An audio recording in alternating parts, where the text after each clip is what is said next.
Hi guys! Magandang gabi! Welcome back po dito sa Gandara SRU channel for showbiz update. Andito na naman nga po akong muli nagbabalik.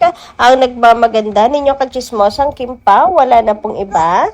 Ang lokareta si Gandara upang maghatid sa inyo ng latest update and fresh happenings patungkol kina Kim Chiu and Paolo Avellino. And para nga sa gabing ito, ang tatalakayin natin pag-uusapan syempre, yung mga revelasyon nito si Miss Carl, and yung pagkagulat ni Ma'am Alma dito kay Kim Chiu. Syempre, bakit nga po kaya magpapaalam na ang Kim Pao? So, yung mga headline natin yan, iisa-isahin po natin. Pero bago po lahat, sa mga hindi pa nakaka-subscribe dito sa ating channel, maaari lamang na pindutin po rin yung subscribe button natin at notification bell na nariyan po sa baba upang kayo ay maging updated at manotify tuwing may bago po tayong chika at balita hinggil po sa Kim Pao.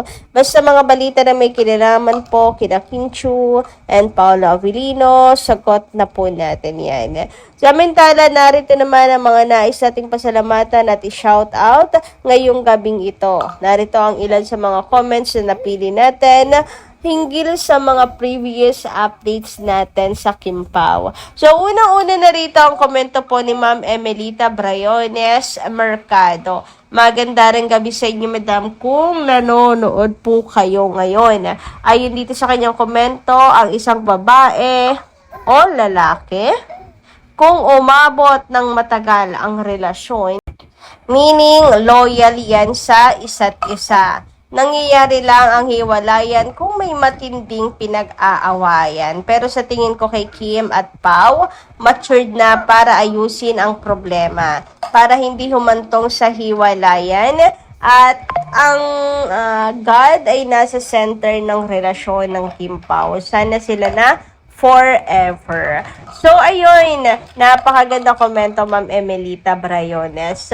Alam nyo kasi, merong ang problema, dumadaan talaga siya. Ang pagsubok sa relasyon ay dumadaan po talaga siya, mga kakimpaw. And imposible na hindi dadaan sa rough road ang relationship ng Kimpaw. Anumang klaseng relationship. Lalo na in romantic relationship, diba? Kung sila na nga, tulad ng ina-assume natin, tulad ng dinulus natin. So ako, yan talaga ang paniniwala ko sa Kimpaw. And But at the same time, matured naman na sila parehas. And bis kasi sa ugali nila, suwak, and I don't think na sobrang damit lagi silang daraan sa pagsubok. Kasi merong mga ganun partnership na hindi kasino nag-aaway. Tampuhan lang, but hindi talaga away. Misunderstanding lang, but hindi talaga nag-aaway ng bonggang-bongga. Tingin ko ay ganun ang magiging takbo ng relationship ng Kim Pao. Kasi parehas sila I mean, parehas silang mabuting tao. Suwak yung personality. Bukod sa pagiging mabuti, suwak talaga yung personality nilang dalawa. Samantala, dumako naman tayo dito sa komento ni Jairo's Kitchen. Maganda ng gabi sa inyo. Isa pa to sa mga paborito ko basahin yung mga comments Anyway, ayun, sabi nga niya rito, ang sabi ni Ate Kim sa vlog niya, na di muna aamin, pabago-bago pa daw kasi, enjoy daw muna nila na sila lang, dalawa. Pero pag matagal na daw, okay na sabihin. Ako nalala ko yan, talagang, kaya nga naniniwala ang marami na sila na kasi kay Kim nanggaling po yan mismo. So, wala talagang pag-amin po muna tayong sa Kim Pao. Anyway, ayun na nga. Kaya nga naniniwala sila na si Pao ready, but Kim Chiu talaga iniintay ni Paolo kung nag-iintay si Paolo ng go signal with Kimi. Ayan, mahirap daw magsabi. Kasi nga pabago-bago naman talaga, di ba yan? So kapag siguro nararamdaman niyang stable, kakahiya naman nga, kakaamin nyo lang tapos maghihiwalay agad. After few months, hiwalay na. Nakakahiya. Kaya wait lang kayo, bigay nyo muna ng privacy. Yung dalawa, nag-e-enjoy silang dalawa pag magkasama. Si Kuya ayaw ng love team pero fourth project na nila. 'Di ba? Sabi niya kay Ate Kim ang bagsak niya. If ayaw niya kay Kimi, hindi yan maghahanap ng time na mag-jogging together or going to gym. Very caring nga si Kuya Paulo. Laging nakaalalay. Huwag naman ninyong pangunahan yung dalawa. Just enjoy their show together. Ang sabi ni Eric Jansalut, ang Kimpaw is haligi ng ABS-CBN. Bankable ang dalawa. Kaya lagi may project yan. Kasi ang laki ng kita nila pag Kimpaw. For sure, may next project pa ang dalawa.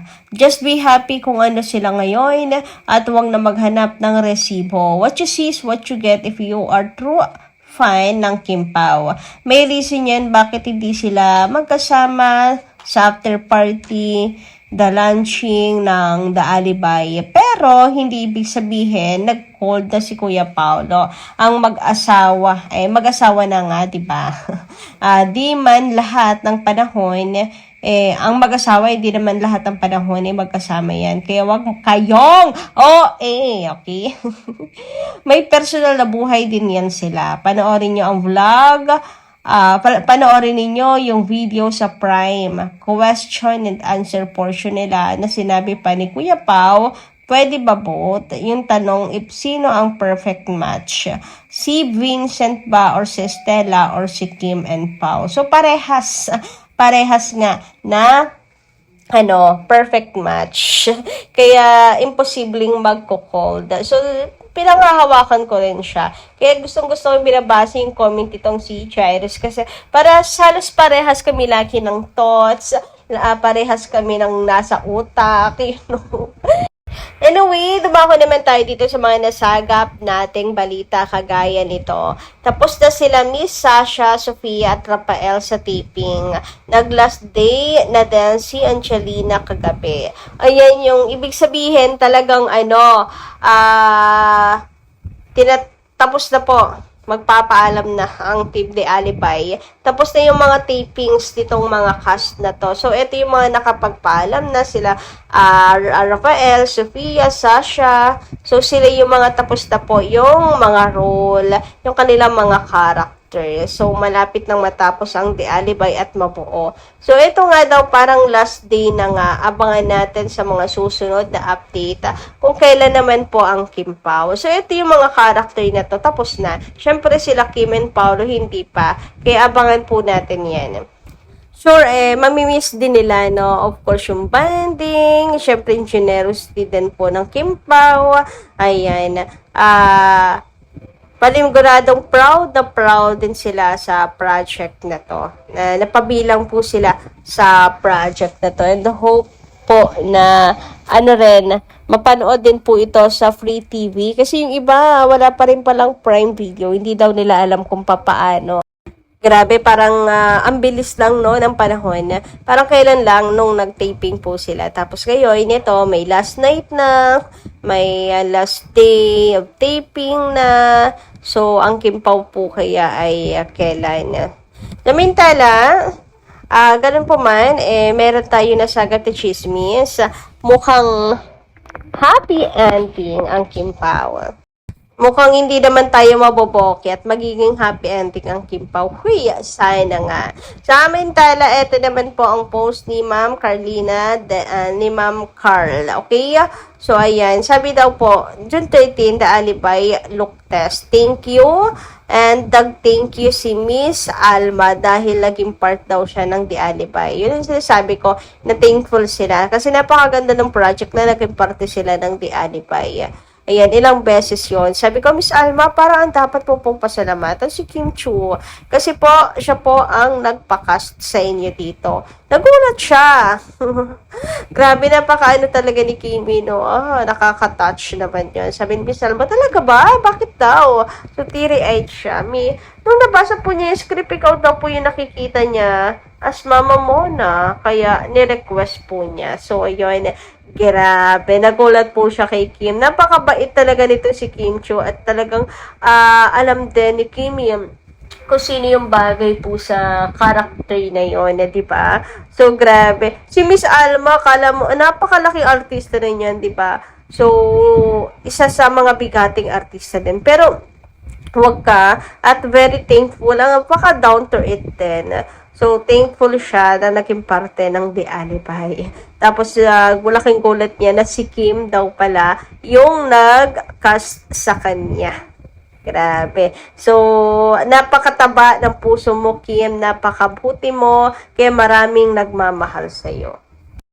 So, yun lang muna guys ang ating update ngayong gabi. Maraming salamat po sa inyong pakikinig. Kita-kits po muli sa susunod natin mga chikas. Maraming pong salamat.